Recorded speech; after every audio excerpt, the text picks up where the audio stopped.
Thank you for joining me again in Enlightenment Online. I'd like to talk to you about enlightenment and psychological health.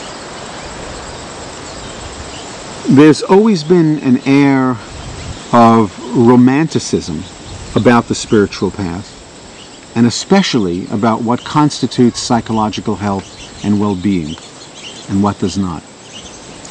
In fact, we could say that the connection between an awakening consciousness and a being who is psychologically healthy has not been explored deeply enough. So let's begin to do that. Usually we get our notions of psychological health, or what an enlightened psychology is like, through characters in teaching stories. Stories about masters, whether they are the tzaddikim or righteous saints of Jewish teaching stories, or Tibetan stories, or Sufi teaching stories, or Zen koans.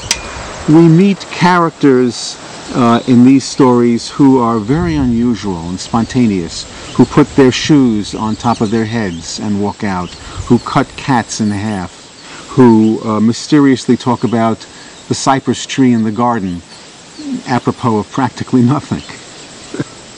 But we never get to hear about what happens just off stage. After the master goes home to his relatives or family or friends, or goes out to a meal, or has a nightmare, or feels grumpy from overeating. We are all our best in stories, that's for sure. And as powerful and necessary as these types of teaching stories are, as important as they are as tools to help us break through the barriers to freedom, they also serve to give us a distorted picture of what an awakened personal psychology is like, as if that moment in the story is all moments. There is and should be a close relationship between so-called awakening and human sanity, even if that sanity manifests in original and unpredictable ways. Believing that simply having an awakening experience and trying to live from an awakened perspective can lead to serious misunderstandings that will slow down your own spiritual growth and the people you come into contact with as well.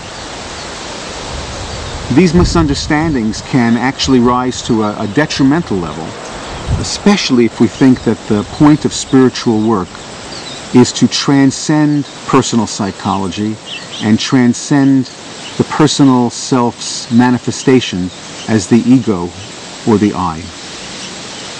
In other words, if we erroneously think that spiritual work takes place in another arena than the personal, we can run into trouble. When we believe that, when we believe that that's possible, we think that we can get out of our own woundedness, we can set it aside somehow, and find wholeness without the personal self being involved, or that the personal self's history of imperfect interactions with its culture and its parents and its history in general will magically cure itself when faced with the bright light of understanding. My experience shows me that the contrary is true, that we actually add to our own burden and to the burden of the world by not understanding that the personal self must not be discarded, but healed. All of my own early Satori and enlightenment experiences were with a light that seemed to me at the time so bright that I thought it was going to eliminate all the shadows in the corners of my psyche, all the areas that my suffering was hanging out in. And I thought that all of my suffering would dissipate like smoke, or like shadows in the bright sun of this new daylight.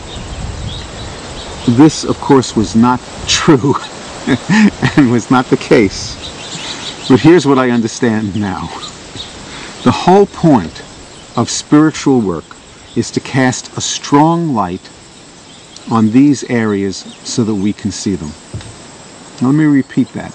The whole point of spiritual work is to cast a powerful light on these areas so that we can see them. In this way, we can begin to be true human beings doing true human spiritual work, the work of making ourselves one person instead of two people, or many people. The point of spiritual work is to unite everything. The head and the heart, the past and the future, the imperfect and the perfect, the personal self and the transcendent self. Spiritual work is meant to take us out of fantasy and into the real, so that we can see the splits in ourselves and not pretend that they aren't there. Then the awakening self that comes from seeing our total self clearly, even if some of those parts are still broken, is a blessing in and of itself. Even if some of those parts are still broken, to be awake to them is a blessing in and of itself. But this cannot be done without paying attention, and in fact inviting attention to the personal self and its problems. In other words, and here's a great statement, we only become self-illuminating when we illuminate the self. We only become self-illuminating, which we are already, when we illuminate ourself as it is. Spiritual work lets us walk the territory and not fly over it and think that we've been there. If we continue to believe that the personal self, with its desperate suffering, its uneven growth, and its potential for blindness, is simply going to go away without paying direct attention to it, we're mistaken. As seekers on the path of spirituality, we have to encounter all of our subterfuges and our psychological distortions. And while that's hard in the beginning, this part of the path, this part of the spiritual path, eventually becomes joyful. Instead of feeling depressed over yet another craziness uncovered, and we've all been there, we begin to feel triumphant, like a warrior who has been stalking his enemy and finally gets to confront that enemy. Psychological health is about continual healing and not some mythical, totally healed state.